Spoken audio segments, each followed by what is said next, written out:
반갑습니다. 창원 새하늘교회 성도 여러분, 행복한 안식일입니다.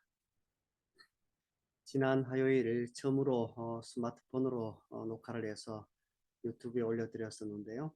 앞으로는 금요일 저녁 또는 안식일 모든 설교들을 가급적이면 제가 미리 녹화를 해서 유튜브에 올려드리도록 하겠습니다. 그래서 화요일 저녁 집회든지 또 금요일 저녁 집회에 혹 참석하지 못하신 분들은 유튜브를 통해서 오늘 교회 안에서 나눴던 말씀들을 들을 수 있도록 그렇게 제가 애써 보도록 하겠습니다. 뭐 부족한 말씀이긴 하지만 함께 나눴던 말씀들을 유튜브를 통해서 들으시면서 예배에 참석하지 못하시더라도 유튜브 안에서 비대면으로 함께 예배에 동참해 주시면 감사하겠습니다.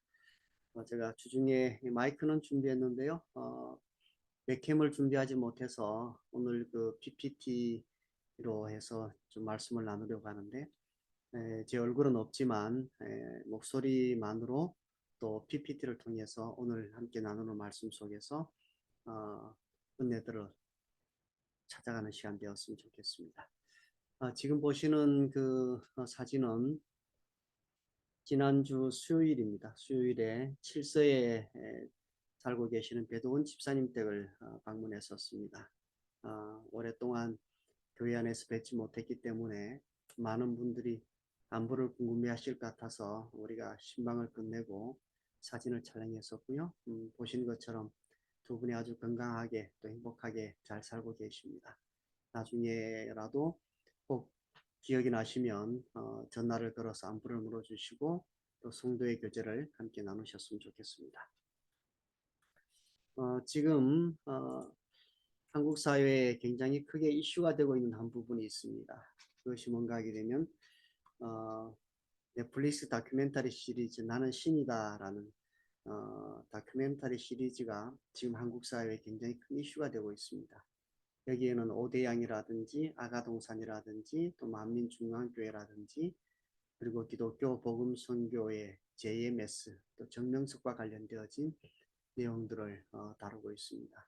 아마도 이 다큐멘터리 시리즈를 본 많은 분들이 종교에 관해서 또 좀 더 직접적으로는 또 기독교에 관해서 많은 그 회의적인 어떤 그 시각들을 가질 수 있기 때문에 제가 많이 생각하고 또 염려하다가 사실 이번 주안식일 말씀은 다른 내용이었었는데 부득불 지금 한국 사회에 이슈가 되고 있는 이 부분, 이설과 관련된 부분을 잠시 다루고 지나가야 되겠다라고 생각해서 오늘 말씀을 준비해 봤습니다. 오늘 이 이설과 관련되어진 내용들을 다루게 될 텐데요.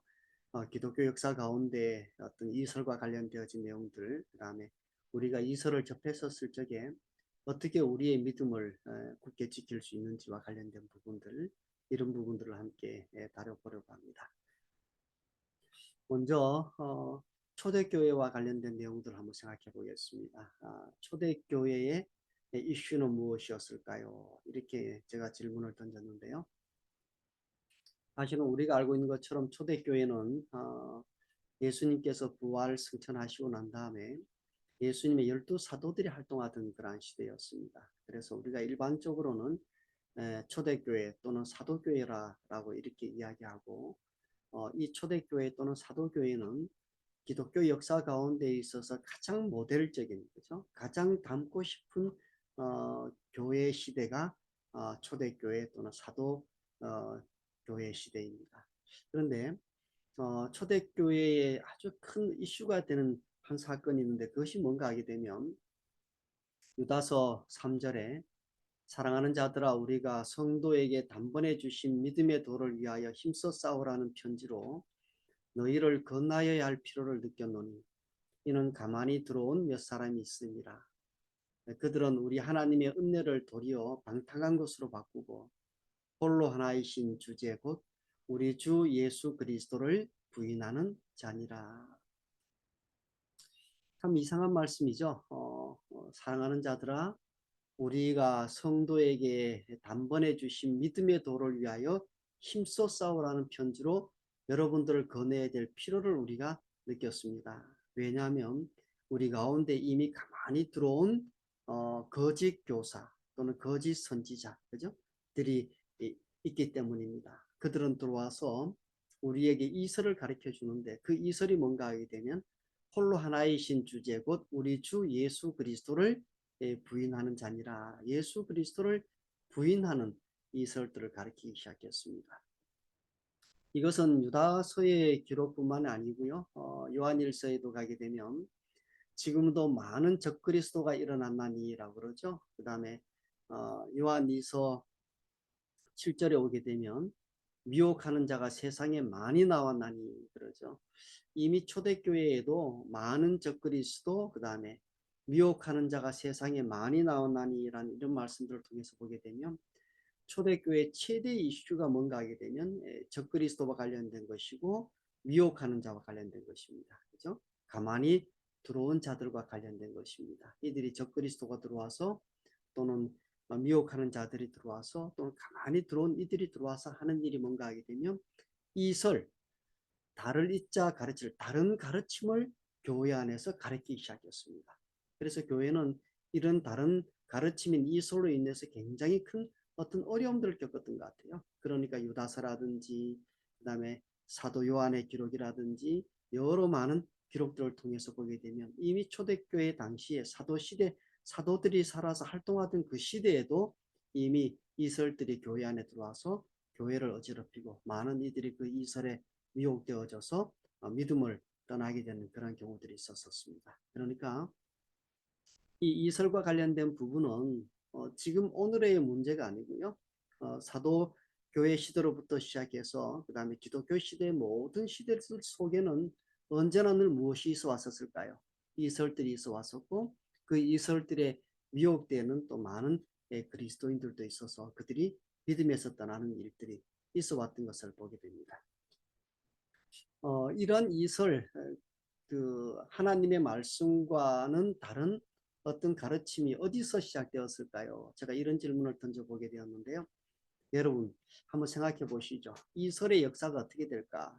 이설의 역사가 지금 조금 전에 보신 것처럼 사도들이 활동하던 그 시대의 이설과 관련된 부분들을 사도들이 다루었으니까 그러면 이 이설과 관련된 내용들은 사도 시대에 시작되었을까요? 이설은 어디에서 또 언제 시작되었을까요? 한번 생각해 보시죠. 창세기 2장에 오게 되면 창세기 2장 16절에 여호와 하나님이 그 사람에게 명하여 이르시되 동산 각종 나무의 열매는 내가 임의로 먹되 17절 선악을 알게 하는 나무의 열매는 먹지 말라 내가 먹는 날에는 뭐하리라 반드시 죽으리라. 이것이 하나님의 말씀이에요. 선악을 알게 하는 나무의 열매를 여러분들이 먹게 되면 여러분들은 반드시 그 먹는 날에 죽게 될 것입니다. 이것이 하나님의 말씀입니다. 그런데 창세기 3장에 오게 되면 첫 번째 이설이 나타납니다. 그 첫 번째 이설이 뭔가 하게 되면 뱀이 여자에게 이르되 너희가 뭐하리라 결코 죽지 아니하리라. 이게 첫 번째 이설인 거죠. 왜 이설일까요? 이설은 달을 잊자잖아요. 하나님의 말씀과 다른 모든 것들이 다 이설입니다. 창세기 2장에서 하나님은 내가 먹는 날에는 반드시 죽으리라라고 말씀하셨는데 창세기 3장에 와서는 사탄은 여자에게 뭐라 그럴까요? 너희가 결코 죽지 아니하리라 그러죠. 그래서 이설은 어디에서 시작되었을까요? 이렇게 물으면 이설은 어디에서 시작되었을까요? 이설은 하나님이 창조하셨던 그 창조 세계, 즉 에덴에서부터 이설이 시작되었고 아담과 하와가 이 땅에 존재한 그 순간부터 하나님께서 말씀하신 그 순간부터 이설은 이 땅에 존재하기 시작했던 모습을 보게 됩니다. 그래서 가려뽑은 비별 45페이지에 보게 되면 그는 처음으로 에덴에서 하와에게 한 거짓말. 이게 거짓말이 뭐예요? 하나님의 말씀과 다른 이설이잖아요. 그죠?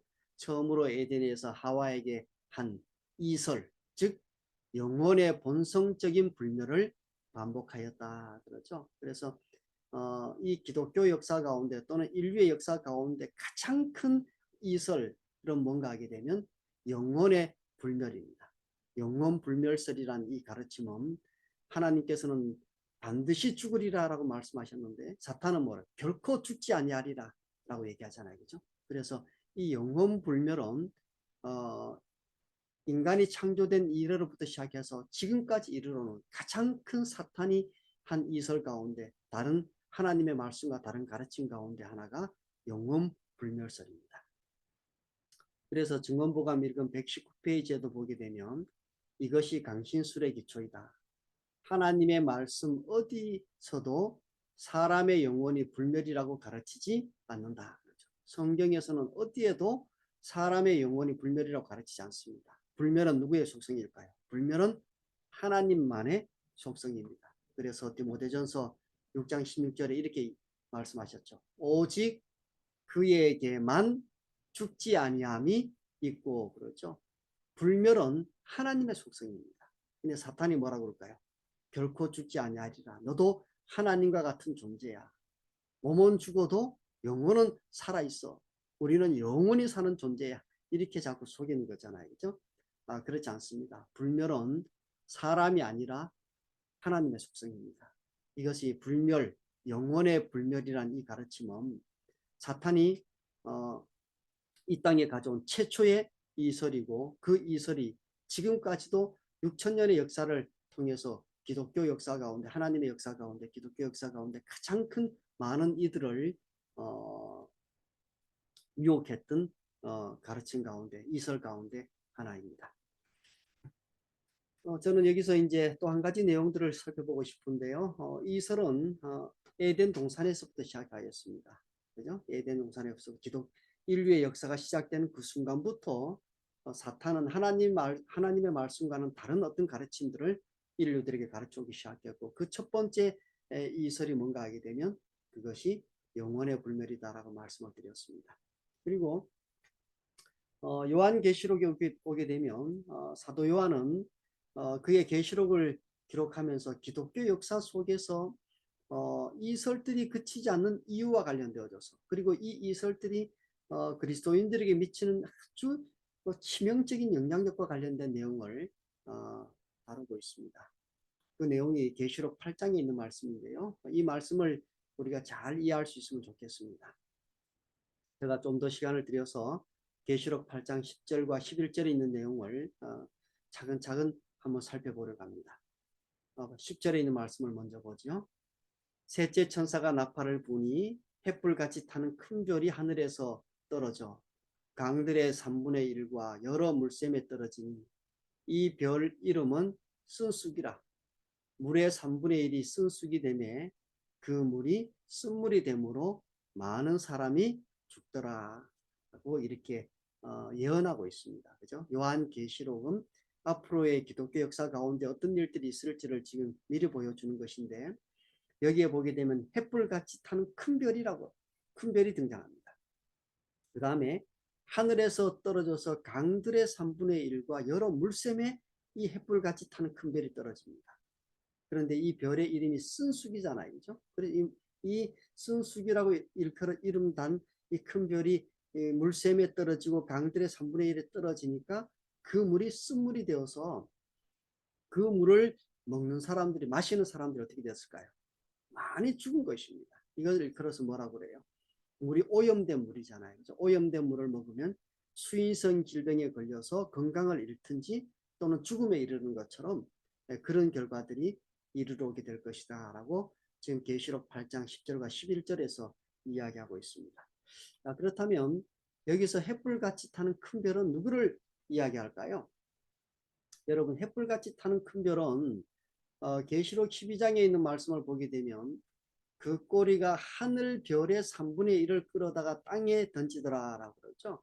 하늘 별의 3분의 1을 끌어다가 땅에 던졌다라는 이 내용은 계시록 12장 전체를 살펴보게 되면 이것은 하늘에서 있었던 전쟁과 관련된 것이고요.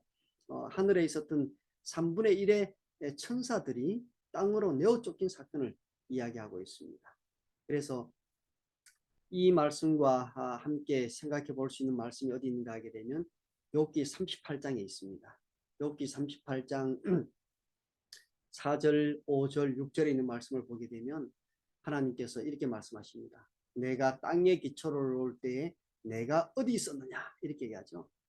하나님께서 세상을 창조하실 때 사건을 다루면서 7절에 그때의 새벽별들이 기뻐 노래하며 그렇게 이야기합니다. 하나님의 아들들이 다 기뻐 소리 질러느니라. 새벽별들, 하나님의 아들들, 이들이 누군가 하게 되면 하늘에 있는 천사들을 의미했던 것 같습니다. 그래서 만나란 주석책에서는 이렇게 이야기하죠. 성경에서 별은 종종 천사들을 상징한다. 계시록 12장 4절의 별들은 분명히 하늘에서 사탄과 함께 쫓겨난 천사들이다. 이렇게 얘기합니다. 그래서 별들은 말이에요. 천사들을 의미했고요. 횃불같이 타는 큰 별은 누구를 의미할까요? 횃불같이 타는 큰 별은 하늘에서 떨어진 이 큰 별은 사탄을 생각하게 하는 거죠. 그래서 횃불같이 타는 큰 별이란 뭔가 하게 되면 사탄을 의미합니다. 두 번째, 강들의 3분의 1과 여러 물샘은 무엇일까요? 네, 보통은 이 강들의 3분의 1 여러 물샘이라고 했었을 적에 이 강과 샘은 영적 양식의 근원을 나타내고 있습니다. 그래서 보통은 성경 가운데서 이 강과 샘은 하나님의 말씀을 상징하기도 하고 그 다음에 하나님의 구원을 상징적으로 나타내고 있는 말씀입니다. 그런데 에베소 5장 26절에 있는 말씀을 보게 되면 굉장히 흥미로운 한 말씀이 있습니다. 이 말씀이 뭔가 하게 되면 이는 곧 물로 씻어 말씀으로 깨끗하게 하사 거룩하게 하시고 라고 그렇게 기록하고 있습니다. 에베소 5장 26절에 있는 말씀을 보게 되면 물로 씻어 그 다음에 말씀으로 깨끗하게 하사 이러죠. 물과 말씀, 말씀과 물은 같은 의미를 가지고 있습니다. 그래서 물은 상징적으로 하나님의 말씀을 의미하고 있습니다. 강들의 3분의 1과 여러 물샘이라고 했었을 적에는 사탄이 하나님의 말씀에 뭔가를 하는 거죠. 떨어지니라는 이 말씀은 사탄이 하나님의 말씀 가운데 역사해서 그 다음에 사탄의 부하들은 끊임없이 활동하고 있다. 그들은 목적을 이루기 위하여 하나님의 말씀을 곡해하고 왜곡시킨다라고 그러죠. 그 다음에 496페이지 보게 되면 그는 단순한 모든 것을 신비한 방법으로 가리고 교묘하게 왜곡시킴으로 가장 분명한 여호와의 말씀을 의심하게 하였다 그러죠. 여기서 사탄이 이 물샘에 떨어졌다. 사탄이 하나님의 말씀 가운데 역사하고 있는 거잖아요. 그 역사했다는 말이 뭔가 하게 되면 사탄은 하나님의 말씀 가운데 들어와서 이 하나님의 말씀을 곡해하고 하나님 말씀을 왜곡시켜 놓은 것입니다. 떨어진이라는 이 말씀의 의미는 하나님의 말씀인 성경 말씀을 곡해하는 것이고 성경 말씀을 왜곡시켰습니다. 결국은 사탄이 이렇게 성경 말씀 가운데 역사에서 말씀을 왜곡하고 곡해했더니 어떤 결과가 이르게 되었을까요? 계시록 8장 11절 그 물이 쓴물이 되므로 많은 사람이 죽더라라고 그러죠. 이 말씀을 만나란 주석책에서는 이렇게 주석을 했습니다. 죽음의 별 쑥이 한때 순결했던 생명의 샘들에 떨어지므로 하나님의 말씀 가운데 역사에서 그것들을 왜곡시키고 왜곡시켰다는 말이 뭘까요? 그것을 오염시키고 부패시켰다는 거예요. 그리하여 그 오염된 물을 마시면 사람들은 사는 것이 아니라 죽게 된다라고 그러죠. 그 왜곡의 결과가 뭔가 하게 되면 사람들이 왜곡된 하나님의 말씀 때문에 그죠? 곡해되어진 하나님의 말씀 때문에 그 말씀을 먹으면 먹을수록 그 말씀을 마시면 마실수록 그 말씀을 연구하면 연구할수록 그들이 영적으로 살아나는 것이 아니라 오히려 죽음에 이르게 되는 것입니다. 영적인 죽음이 이르러 오게 되고요. 더 심할 경우에 육적인 죽음에도 이르는 결과들을 가져오게 되는 것입니다. 우리는 이런 결과를 어디에서 보게 되었을까요? 이번에 나는 신이다라는 넷플릭스 다큐멘터리 시리즈를 통해서 보게 되는 것입니다. 여러분 이 사람을 다 잘 아시죠? 절규한 메이플. 그래서 이 메이플이란 그 학생인가요? 대학생인지 모르겠어요. 그 홍콩 사람이었었고요. 제가 저희 집에 TV가 없어서 넷플릭스 이 시리즈 전체를 다 보지를 못했습니다. 그러나 유튜브를 통해서 짧게 나온 몇몇 내용들을 보게 되었는데 그 중에 메이플이 처음에 그 정명석 씨가 감옥에 있을 때 만나러 오는 그 장면을 제가 보게 되었습니다. 홍콩에서 만나러 왔는데 이 메이플이 메시아를 만난다는 그 기대감 때문에 얼마나 흥분되어 있었는지, 그리고 교도소에서 접견을 하면서 이 메시아가 이렇게 고난받는다고 그가 이렇게 하는 거잖아요. 그죠? 그리고는 그 사람들이 그 교도소가 잘 보이는 곳에 아파트를 얻은 것 같아요. 그리고는 그 아파트에서 서로를 신호를 해서 알아볼 수 있도록 했었는데, 아침에 정명석 씨가 그 운동장에 나왔었을 적에 위에서 흰 대걸레 같은 걸 흔들면서 자기가 여기 있다고 이렇게 막 표시를 해줬습니다. 그랬더니 정명석 씨가 벽에다가 네, 이, 풀 이렇게 글자를 이렇게 썼는데, 이 메이플 씨가 정명석 씨가 그 뭐죠? 건물 벽면에 벽에다가 메이플이라는 이름을 쓰는 걸 보고는 자기 이름을 썼다는 것 그 자체에 대해서 감격해서 울었다라는 거예요. 네? 놀랍잖아요. 그런데 지금은요, 인생과 삶이 다 망가졌잖아요. 그죠? 잘못된 가르침, 왜곡되어진 어떤 가르침, 이설들을 접하게 되면 그것은 수인성, 그 오염되고 부패된 물을 마시게 되면 수인성 질병에 걸리는 것처럼 하나님의 말씀이 왜곡되어지고 하나님의 말씀이 곡해되어진 것들을 배우면 배울수록 영적으로 더 심각한 죽음에 이르게 되고, 그리고 인생과 삶이 함께 무너져가는 모습들을 보게 되는 것입니다. 이런 일들이 굉장히 많습니다. 여러분 이런 내용들을 보셨나요? 예, 제가 보면서 정말 소스라치게 놀랐습니다. 이런 비키니 옷을 입고 자기 사진을 찍어서 정명석 씨에게 보이면서 선생님 드리려고 저 수영복 사진 찍었다고, 이 사진 보고 좋아하셨으면 좋겠다고. 여러분 이게 이해가 돼요? 되지 않아요? 이해가 되지 않잖아요. 그죠? 여러분 왜 이런 이해할 수 없는 일들이 일어날까요? 응? 이런 이설, 잘못된 가르침에 접하게 되면 왜 우리가 보통 사람들로서도 이해할 수 없는 이런 일들이 일어나게 될까요? 먼저 이 내용과 관련되어서 마태복음에 있는 한 말씀을 보도록 하겠습니다. 예수님께서 한 번은 감난산 위에 앉으셨을 때인데요, 제자들이 와서 물었습니다. 어느 때에 이런 일이 있겠사오며 또 주의 임하심과 세상 끝에는 무슨 징조가 있사오리까? 라고 제자들이 물었습니다. 예수님께서 그 예루살렘 성전을 보여주시면서 이 예루살렘 성전이 돌 위에 돌 하나도 남지 않고 다 무너뜨리우리라 라고 그렇게 말씀하셨습니다. 제자들의 생각에는 예루살렘 성전이 그렇게 파괴되어지는 때는 아마도 세상 끝일 것이다. 주께서 임하시는 때일 것이다 라고 생각했습니다. 그래서 그들이 이렇게 물은 것입니다. 어느 때에 이런 일이 있겠사오며 주의 임하심과 세상 끝에는 무슨 징조가 있을 것입니까? 우리가 어떤 징조를 보고 이것이 세상의 끝인 것을 알고 주께서 임하시는 때인 줄을 알 수 있겠습니까? 라고 제자들이 물은 거예요. 그랬더니 예수님께서 여러분들이 오늘 돌아가셔서 마태복음 24장을 많이 한번 읽어보세요. 예수님께서 제일 먼저 언급하셨던 것, 그리고 가장 많이 언급했던 내용이 뭔가 하게 되면 예수님의 재림의 징조와 관련되어져서 예수님께서 가장 많이 언급하고 제일 먼저 언급한 말씀은 이 말씀입니다. 예수께서 대답하여 이르시되 너희가 사람의 미혹을 받지 않도록 주의하라. 예수님께서 재림의 징조와 관련되어져서 제자들에게 첫 번째 알려주신 말씀이 뭔가 하게 되면 너희가 그 다음에 사람의 미혹을 받지 않도록 주의하라 라는 말씀입니다. 미혹이란 말이 뭐예요? 이 미혹이라는 말은 마음이 흐려지도록 무엇이 홀린 것입니다. 그래서 옛날 어르신들이 그러잖아요. 도깨비에 홀린 것 같다 그러잖아요.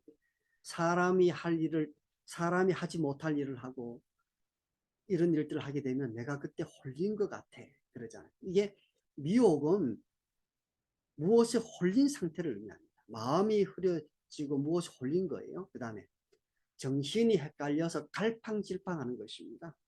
이것이 이설입니다. 이설은 사람을 미혹시키는 것입니다. 사람이 이설에 의해서 미혹이 되어지게 되면 어떤 일들이 있게 되는가 하게 되면 정신이 헷갈려서 갈팡질팡하며 헤매게 됩니다. 사리 분별을 못하고 무엇이 옳고 그른지를 분간하지 못하게 되어 있습니다. 이것이 이설의 위험입니다. 그래서 이 이설을 계시록에서는 뭐라고 표현했는가 하게 되면 그 운명의 포도주에 취하였다 이렇게 표현했어요. 이것은 이설에 우리가 미혹되는 것은 포도주에 술 취하는 것과 같습니다. 여러분 술이 취하면 어떻게 될까요? 3월 22일이었죠. 3월 22일에 참 안타까운 뉴스를 제가 하나 보게 되었습니다. 그 안타까운 뉴스는 뭔가 하게 되면 60대 어머니 음주운전 40대 딸 차에 맞춰 숨졌다라는 기사가 떴습니다. 그 40대 딸이 경기도 평택에 살고 있었는데요. 원주에 살고 있는 어머니를 만나러 왔었다가 돌아가는 길에 자기 어머니를 치웠는데 어머니가 돌아가셨어요. 이때 그 40대 그 딸의 혈중 알코올 농도가 0.116%였습니다. 보통은 0.08%가 면허 취소 수준인데 그것을 훨씬 넘는 0.116%입니다. 자기가 술이 취하니까요. 사리 분별을 못하는 거잖아요. 그죠? 그리고 운전을 하다가 사람을 치웠는데 자기 어머니를 치워 죽인 거예요. 여러분 한번 생각해 보세요. 제정신인 사람이 차를 몰아서 자기 어머니를 차로 치워서 죽일 수 있을까요? 불가능한 거죠. 그런데 술이 취하면 어떻게 될까요? 사리 분별도 못하고 그다음에 정신이 헷갈려서 갈팡질팡하고 이렇게 되어 있으니까 자기가 어머니를 치게 되는 거죠. 아마 술이 깨고 나서 소스라치게 놀랐을 거예요. 그리고 굉장히 후회했을 거예요.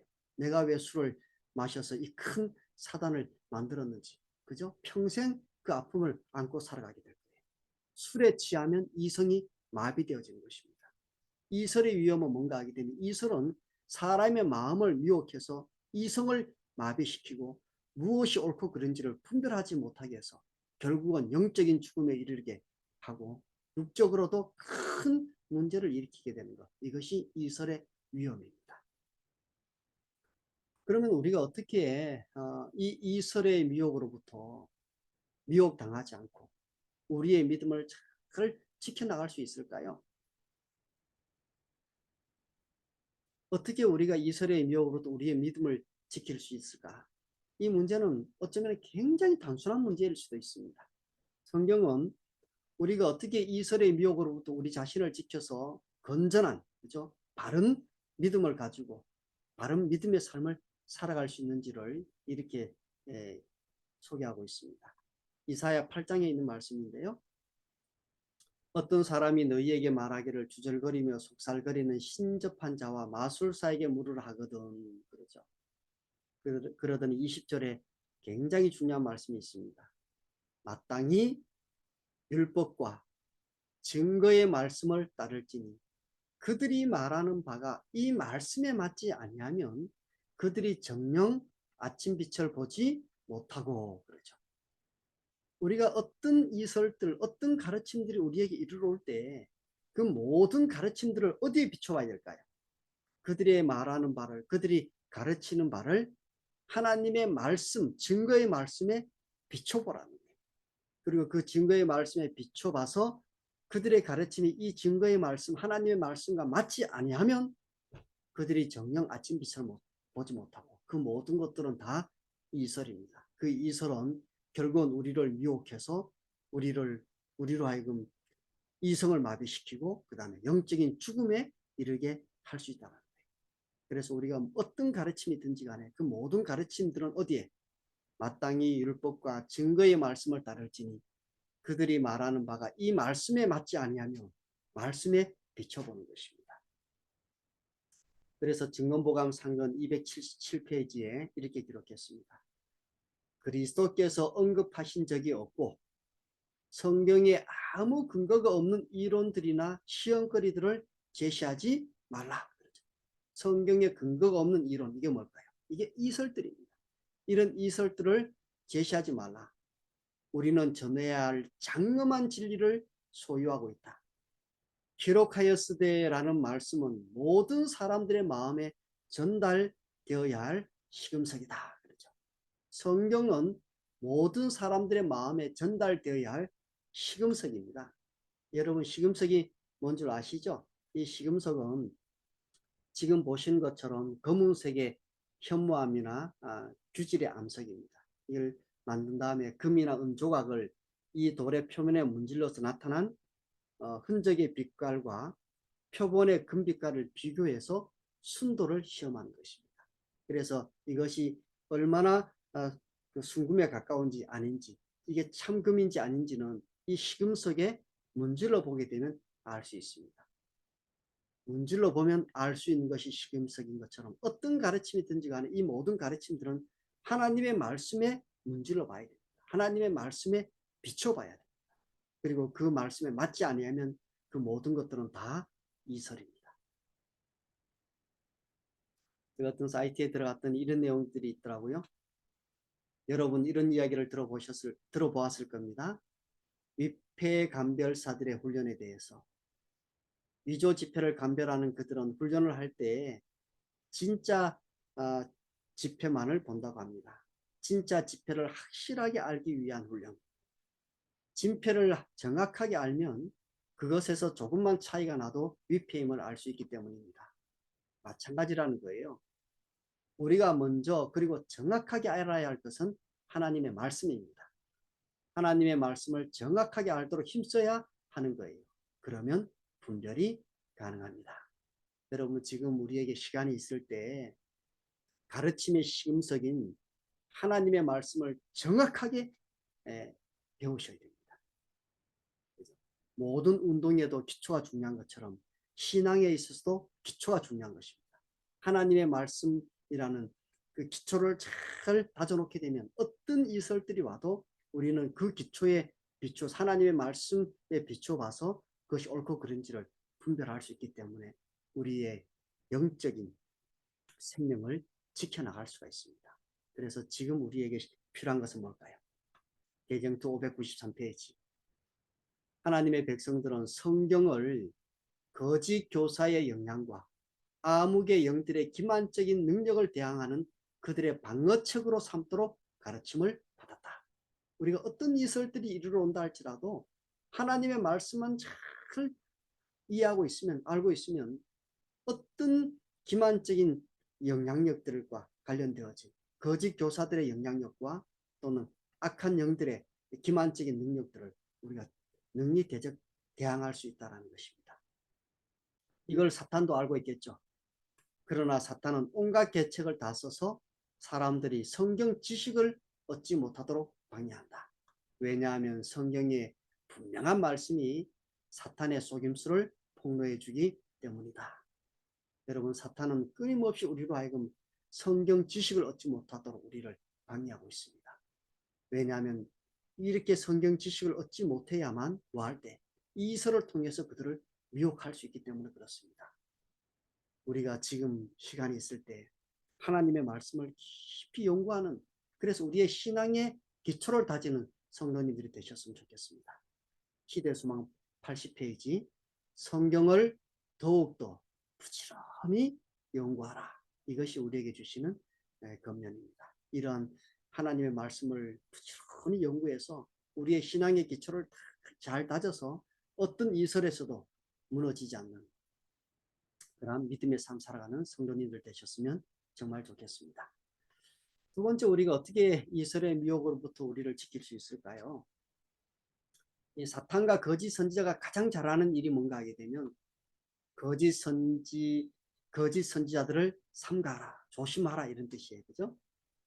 양의 옷을 입고 너희에게 나오나 속에는 노략질하는 일이라. 이 사탄과 거짓 선지자가 가장 잘하는 일은 이렇게 자기를 이렇게 그 양의 옷을 입고 양들 무리 속으로 들어오는 것입니다. 그러니까 겉모습만 봐서는 뭘 알 수가 없어요.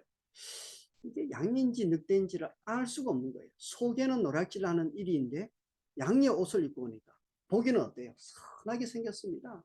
정말 선하게 생긴 거예요. 그죠?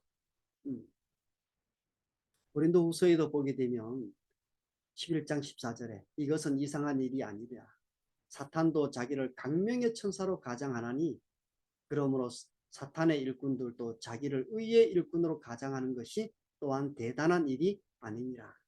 가장하는 것입니다. 자꾸만. 그죠? 사탄도 자기를 광명의 천사, 거룩한 천사인 것처럼 가장하고 사탄의 일꾼들인 거짓 선지자들도 자기를 의의 일꾼인 것처럼 하나님의 선지자인 것처럼 가장을 하니까 우리가 겉모습만 보고는 알 수가 없어요. 그럼 우리가 어떻게 알 수 있을까요? 알 수 있는 방법은 굉장히 단순합니다. 그들의 열매로 그들을 알지니 가시나무에서 포도를 또는 엉겅퀴에서 무화과를 따겠느냐? 그러죠. 참과 거짓을 구별하는 방법. 이가 참 선지자인지 거짓 선지자인지를 뭐로 알지니라? 열매로 그들을 알지니라 라고 했습니다. 그러면서 좋은 나무마다 아름다운 열매를 맺고 못된 나무가 나쁜 열매를 맺나니 좋은 나무가 나쁜 열매를 맺을 수 없고 못된 나무가 아름다운 열매를 맺을 수 없느니라. 여러분, 그들이 하는 행동을 보게 되면, 그들이 하는 말을 보게 되면 금방 그들을 알 수 있다는 거예요. 여러분, 이런 내용들 보셨잖아요.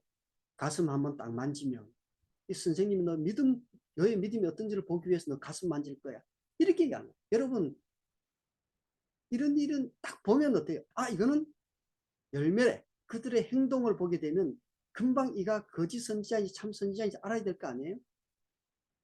80년대, 90년대, 2000년대까지 정명석이 알 수 없는 건강검진. 여러분, 이런 일들이 있으면 이가 거짓 선지자인 것을 금방 알아야 될 거 아니에요? 그들의 열매로 그들을 알지니 그들이 하는 말과 그들이 하는 행동을 통해서 그가 참 선지자인지 거짓 선지자인지를 알 수 있다는 것입니다. 그래서 대정투 519페이지 이렇게 기록했습니다. 그러나 아무도 그들에게 속을 필요는 없다. 그들이 누구의 자식이며 누구의 본을 따르고 있으며 누구의 일을 하고 있는지는 뭐 할 것이다? 쉽게 알게 될 것이다. 그의 열매로 그들을 알지니라. 그러죠. 열매를 통해서 알게 됩니다. 여러분, 이 열매를 알기 위해서 우리가 취해야 될 태도가 있습니다. 우리가 열매를 알기 위해서 어떤 태도를 취해야 될까요? 여러분, 열매가 금방 맺히지 않죠. 씨앗을 뿌리고 싹이 나고 그 다음에 줄기가 되고 꽃이 피고 열매가 맺기까지는 1년이라는 시간이 필요됩니다. 시간이 필요라는 거예요. 우리가 어떤 가르침이 있을 때 어떤 사람을 봤을 때 이 사람이 금방 혹해서 따라가지 말고 시간을 둬야 돼요. 그죠? 그래서 우리 옛말에도 천길 물속은 건너봐야 알고 한길 사람 속은 겪어봐야 안다. 이 말이 무슨 말일까요? 시간이 필요하다라는 거예요. 그죠? 여러분, 지금 보시는 것처럼 이렇게 싹이 나서 열매를 맺기까지는 뭐가 필요할까요? 시간이 필요합니다. 그래서 어떤 가르침이 있을 때 너무 성급하게 가까이 다가가지 말기를 바랍니다. 조금 시간을 두고 한 달, 그 다음에 6개월 또는 1년의 시간을 두면서 그들이 가르치는 가르침과 그들이 하는 행동의 어떤 열매들이 어떤 열매를 맺히는지를 시간을 두고 관찰하고 난 다음에 그리고 나서 그 가르침에 따르는 것이 좋습니다. 대쟁투 498페이지도 보게 되면 사탄은 자기 자신이 온 우주의 행복을 촉진하기 위하여 애쓰고 있는 자처럼 보이게 했다. 그 찬달자의 본성과 참 목적이 모두에게 알려져야 한다. 자신의 악한 행위에 의하여 자신의 정체를 드러낼 수 있도록 그에게 시간이 주어져야 한다. 그러죠. 우리에게는 어떤 것이 결과가 나타나기 위해서는 뭐가 필요할까요? 시간이 필요로 되어집니다. 너무 성급하게 따르지 말고요. 어떤 가르침이 있게 되면 그들의 열매를 지켜볼 수 있을 만큼 시간을 두고 그들을 살펴보는 것이 필요합니다. 마지막으로 우리가 해야 될 일이 있습니다. 그것은 뭔가 하게 되면 어떤 사람도 기도 없이는 하루나 한 시간도 안전하지 못합니다. 우리는 특별히 하나님의 말씀을 이해할 수 있는 지혜를 달라고 주님께 간구해요. 우리는 우리의 믿음을 지켜나가기 위해서 끊임없이 기도하셔야 됩니다. 왜 우리에게 기도가 필요할까요? 기도가 필요한 이유는 공공연한 것이든지 은밀한 것이든지 모든 유혹과 모든 반대 세력은 힘으로 되지 아니하고 능으로 되지 아니하며 오직 나의 신으로 성공적인 저항이 가능하다. 우리는 사탄이란 영과 더불어 싸워야 되기 때문에 영과의 싸움은 성령 하나님의 도우심이 필요합니다. 이 성령 하나님의 도우심을 받기 위해서 우리가 뭐 해야 될까요? 우리가 기도하셔야 됩니다. 유혹에서 벗어나려면 영과의 싸움은 성령의 도움이 필요한 거잖아요. 이 성령의 도움에서 이기려면 우리에게 성령의 도움이 필요하기 때문에 기도하셔야 할 필요가 있습니다. 그렇죠? 그래서 우리가 하나님의 말씀에 비춰보고요. 그들의 열매를 보고요. 그 다음에 우리가 기도하면서 성령 하나님의 도우심을 통해서 우리가 무엇이 옳고 그른지를 잘 분별하고 우리의 믿음을 지켜나갈 수 있는 성도님들 되시기를 간절히 바랍니다.